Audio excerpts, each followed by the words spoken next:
Muraho mwese, uyu munsi nishimiye kongera kubana namwe. Muri iyi video ndababwira uburyo mushobora gukoresha inyanya kugira ngo mufashe uruhu rwanyu gukomeza kuba rwiza, rufite ubuzima bwiza, rusa neza kandi rugume rugaragara nk'urw'umuntu ukiri muto. Hari abantu benshi barya inyanya gusa ntibamenye ko zishobora no gufasha uruhu iyo zikoreshejwe neza. Niyo mpamvu muri iyi video ngiye kubereka uburyo butatu butandukanye bwo gukoresha inyanya ku ruhu. Ubu buryo bushobora kugufasha kugabanya ibibazo bitandukanye abantu bakunze kugira ku ruhu. Mbere yo gutangira nimureke twinjire muri ibi byose buhoro buhoro kugira ngo twumve neza uko bikorwa n'impamvu bifasha. Inyanya zirimo intungamubiri nyinshi zigirira akamaro uruhu rwacu, zigafasha gutuma uruhu ruba rworoshye, rugasa neza kandi rukagaragara rufite ibara risukuye.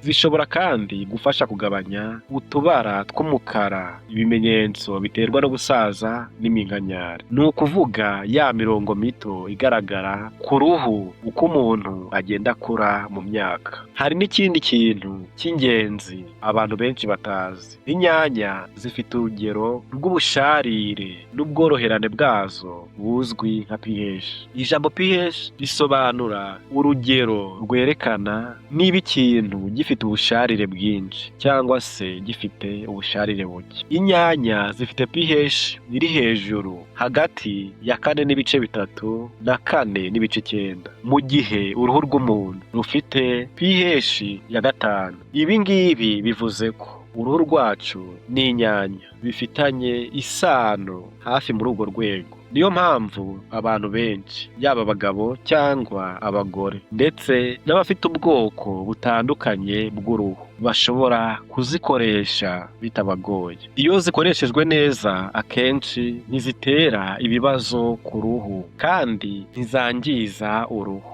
Uretse ibyo kandi, inyanya zirimo vitamine C. Vitamine C ni intungamubiri zifasha umubiri n'uruhu gukomeza kwisana. Zirimo kandi potassium, n'umunyu w'ingenzi ufasha ingirangingo z'umubiri gukora neza. Harimo kandi n'ikintu cyitwa lycopene. Lycopene ni ikinyabutabire gisanzwe kiboneka mu nyanya, gituma zigira ibara ritukura kandi gifasha kurinda uturemangingo tw'umubiri kwangirika. Ibi byose bifasha uruhu gukomeza kugira ubuzima bwiza. By'umwihariko lycopene na vitamine C bifasha uruhu kugira ibara ryiza, risa neza kandi risukuye. Bishobora no gufasha kugabanya ibimenyetso byo gusaza nk'iminkanyari n'utubara dukunze kugaragara uko imyaka ishira. Bishobora kandi gutuma uruhu rusa neza n'urw'umuntu ukiri muto kandi rugakomeza kugira ubuzima bwiza.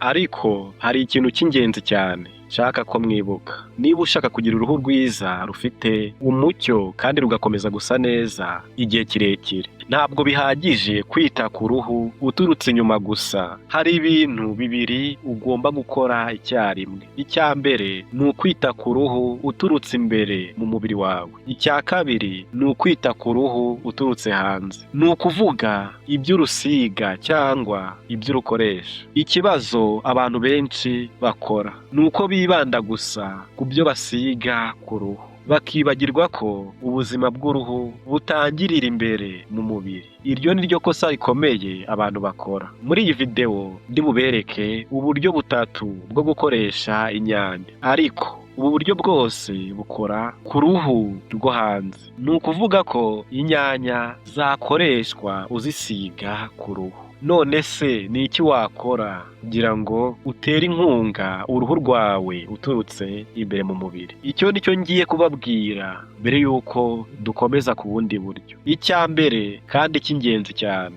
ni ukunywa amazi ahagije buri munsi. Gerageza kunywa nibura hagati ya 1 na 1.5 litiro y'amazi ku munsi. Iyo unywa amazi ahagije, umubiri ubasha kwikuramo imyanda n'ibinure bitawugirira akamaro binyuze mu nkari n'ibyuya. Ibyo bituma uruhu ruguma rufite amazi ahagije, rukirinda kuma kandi rugasa neza. Iyo umubiri ufite amazi make, uruhu rushobora kuma, rugatakaza ubwiza bwarwo ndetse rugatangira kugaragara nk'urunaniwe. Niyo mpamvu kunywa amazi ari kimwe mu bintu by'ingenzi cyane mu kwita ku ruhu. Ikindi ugomba kwitaho ni ibyo urya. Gerageza kugabanya cyangwa kwirinda kurya ibiryo bikaranze cyane, ibirimo amavuta menshi, ibirimo urusenda rwinshi n'ibirungo byinshi, ndetse n'ibiryo byo mu muhanda bitateguwe neza. Bene ibyo biryo bishobora kugira ingaruka ku ruhu rw'abantu bamwe, bigatuma rumeraho ibiheri cyangwa rugatakaza umucyo warwo. Ahubwo rero gerageza kurya imboga nyinshi n'amasalade menshi, kuko bifasha umubiri kubona intungamubiri ziwufasha gukomeza kugira ubuzima bwiza, harimo n'uruhu.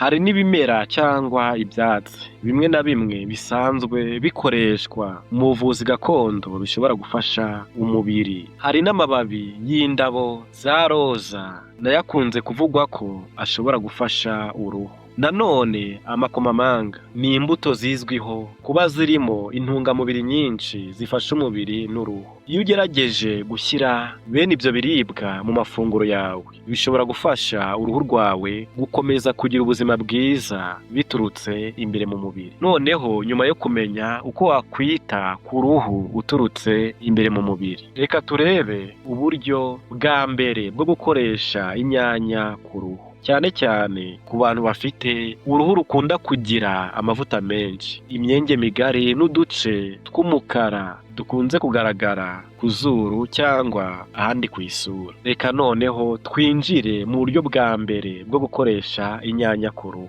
Ubu buryo bukwiriye cyane cyane abantu bafite uruhu rufite amavuta menshi. Hari abantu usanga isura yabo ihora isa n'iyaka cyangwa irabagirana kubera amavuta menshi ava mu ruhu. Hari n'abandi bagira imyenge y'uruhu minini cyane. Iyo mvuze imyenge y'uruhu mba nshaka kuvuga twa twenge duto cyane tutagaragara neza ariko dusanzwe turi ku ruhu, aho ibyuya n'amavuta bisohokera. Iyo rero iyo myenge iba minini cyane, ishobora gufata umwanda ku buryo bworoshye. Hari kandi ikibazo cyitwa blackheads. Blackheads ni twa tubara dutoya tw'umukara dukunze kugaragara cyane ku mazuru, ku matama cyangwa mu gahanga, duturuka ku mavuta y'umwanda. Byagera no muri ya myenge y'uruhu, hanyuma iyo bihuye n'umwuka bigahinduka umukara. Niba rero ufite bimwe muri ibyo bibazo, inyanya zishobora kugufasha mu buryo bworoshye. Icyo ugomba gukora ni ugufata urunyanya rumwe rweze neza, nyuma ukarukatamo ibice bibiri bingana. Fata rero igice kimwe cy'urunyanya, utangire kukinyuza buhoro buhoro ku ruhu rw'isura yawe yose. Jya ukora uruziga ruto urunyuza ku ruhu kugira ngo uwo mutobe ugere ahantu hose. Ntukihutire kubikora, bikorane ituze kugira ngo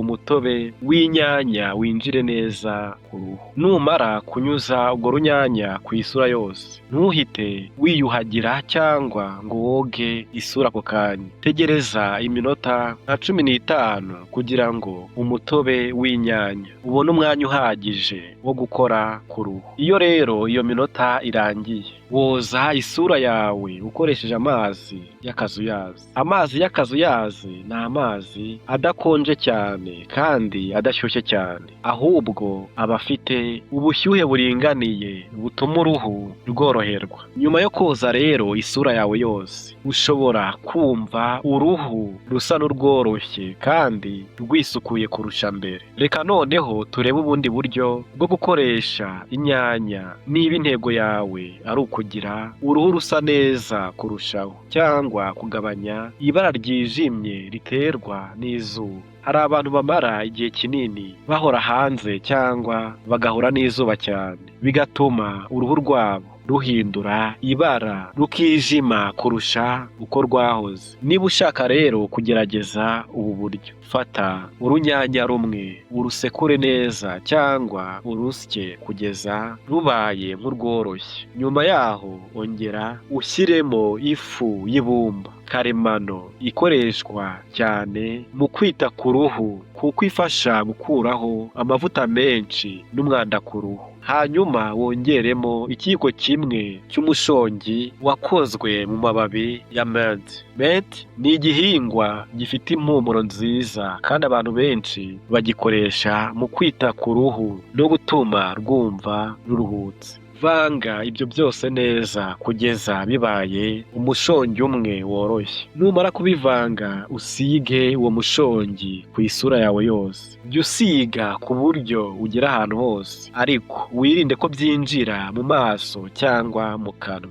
Nyuma yo kubisiga tegereza uwo mushongi wume burundu. Uzumva uruhu rutangiye gukomera gato kandi rusa n'urukurura. Ibyo rero ni ibisanzwe kubera ko wa mushongi uba umaze kuma. Iyo umaze rero kumva wumye neza, uzoga isura yawe ukoresheje amazi meza. Nyuma yo koza isura yawe ushobora kubona ko uruhu rusa n'urworoshye, rusukuye kandi rwumva ruruhutse. Noneho reka turebe uburyo bwa gatatu bwo gukoresha inyanya ku ruhu. Ubu buryo ni ugukoresha inyanya mu gukora ibyo bita skin toner. Skin toner ni amazi yoroheje asigwa cyangwa aterwa ku ruhu nyuma yo koza isura. Akora akazi ko gufasha uruhu gukomeza kuba rusukuye, kurwongerera ubuyanja no kurutegura mbere yo gusigaho andi mavuta cyangwa cream ukoresha buri munsi. Abantu benshi bibanda gusa ku koza isura no kuyisiga amavuta, ariko bakibagirwa ko gukoresha agatambaro nabyo ari intambwe ishobora gufasha uruhu gukomeza kugaragara neza. Niba rero ushaka kugerageza ubu buryo ukoresheje ibintu bisanzwe byo mu rugo,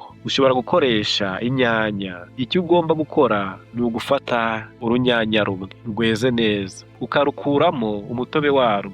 Nyuma yaho fata imbuto yitwa kokombure cyangwa se kokomba. Ni rwa ruboga rurerure rw'icyatsi kibisi rukunze kugira amazi menshi imbere. Nayo rero uyikuramo umutobe wayo. Iyo umaze rero kubona umutobe w'inyanya n'umutobe wa kokombure, ubivanga neza, hanyuma ugafata agatambaro gasukuye k'ipamba cyangwa akandi gatambaro koroshye. Warangiza ukayungurura uwo mutobe kugira ngo utandukane n'amazi meza n'ibice binini by'imboga by'ibisigazwa. Icyo uba ushaka ni amazi yonyine atarimo uduce tw'inyanya cyangwa twa kokombure. Ayo mazi uyasuke mu gacupa gatoya gafite uburyo bwo kuyasohora neza, ku buryo ako gacupa kabasha gutera amazi buhoro buhoro ku ruhu igihe ugakanze. Niba rero ufite ako gacupa, ujye ukoresha ayo mazi mu mwanya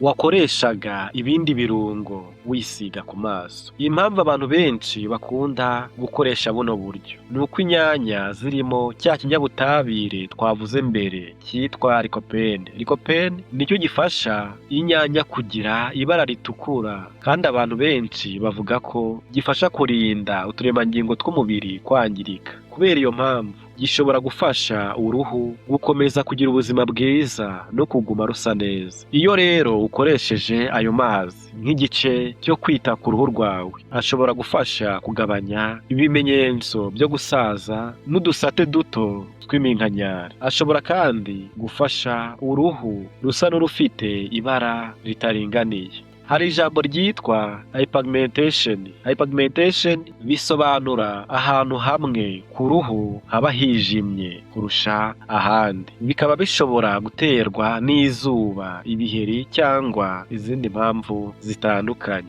Hari n'uduce tw'umukara cyangwa utubara duto dushobora kugaragara ku ruhu. Bamwe bavuga ko gukoresha ubu buryo bishobora gufasha uruhu kugaragara ruringaniye kurushaho no gutuma rwumva rumeze neza kandi ruruhutse. Aya mazi ntugomba kuyakora buri munsi. ushobora kuyategura rimwe ukayabika neza muri firigo. Iyo abitswe neza mu bukonje ashobora kumara iminsi 3 cyangwa 4 atarangirika, bityo ukajya uyakoresha uko ubikeneye muri iyo minsi. Ariko hari ikintu cy'ingenzi nshaka ko mwibuka. Nubwo inyanya n'ibindi bintu karemano bishobora gufasha abantu bamwe mu kwita ku ruhu, ntabwo bivuze ko bikora kimwe kuri buri wese. Uruhu rw'abantu ruratandukanye. Ni byiza kubanza kugerageza gusiga bike ku gice gito cy'uruhu kugira ngo urebe niba nta kibazo bigutera mbere yo kubisiga ku isura yose. Kandi niba ufite ikibazo gikomeye cy'uruhu cyangwa kirimo gukomeza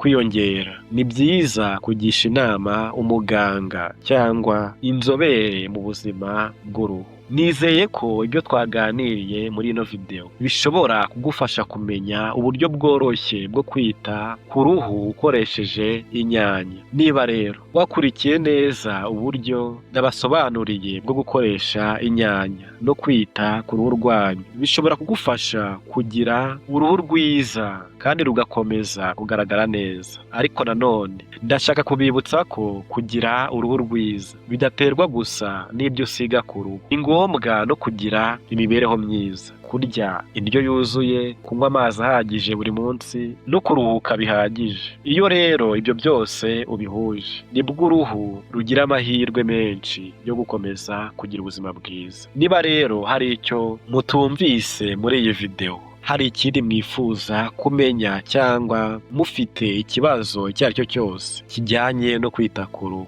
twandikire aho ngaho muri komenti. Nzagerageza gusoma ubutumwa bwanyu no kubasubiza uko mbishoboye. Ibitekerezo byanyu ni ingenzi cyane kuko bimfasha kumenya ibyo mukeneye no kubagezaho izindi video zibafitiye akamaro. Niba rero iyi video yabashimishije, ntimwibagirwe gukanda like kugira ngo mwerekane ko yabagiriye akamaro. Niba rero ari ubwa mbere ugeze kuri iyi channel, ndagusaba ukande ahanditse subscribe kugira ngo ujye uba mu ba mbere babona izindi video nshya tugenda tubagezaho. Ushobora no gukanda no kunzogera kugira ngo buri gihe ujye ubona ubutumwa igihe dushyizeho video nshya. Ndabashimiye cyane kuba mwafashe umwanya wo kureba iyi video kugeza aka kanya. Inkunga yanyu, ibitekerezo byanyu n'uburyo mukomeza kunkurikirana nibyo bintera imbaraga zo gukomeza gukora izindi video. Nifuriza buri wese ubuzima bwiza. Mukomeze rero kwiyitaho, mwite ku ruhu rwanyu kandi mwite no ku buzima bwanyu muri rusange. Mukomeze rero kumwenyura, mukomeze kugira ibyishimo kandi ntimugahweme kwiga ibintu bishya buri munsi, kuko ubumenyi butuma dufata imyanzuro myiza kandi bukanadufasha kubaho neza. Murakoze cyane rero kuba mwabanye nanjye. Tuzongere guhura mu yindi video nshya ikurikira. Murabeho kandi mwirinde.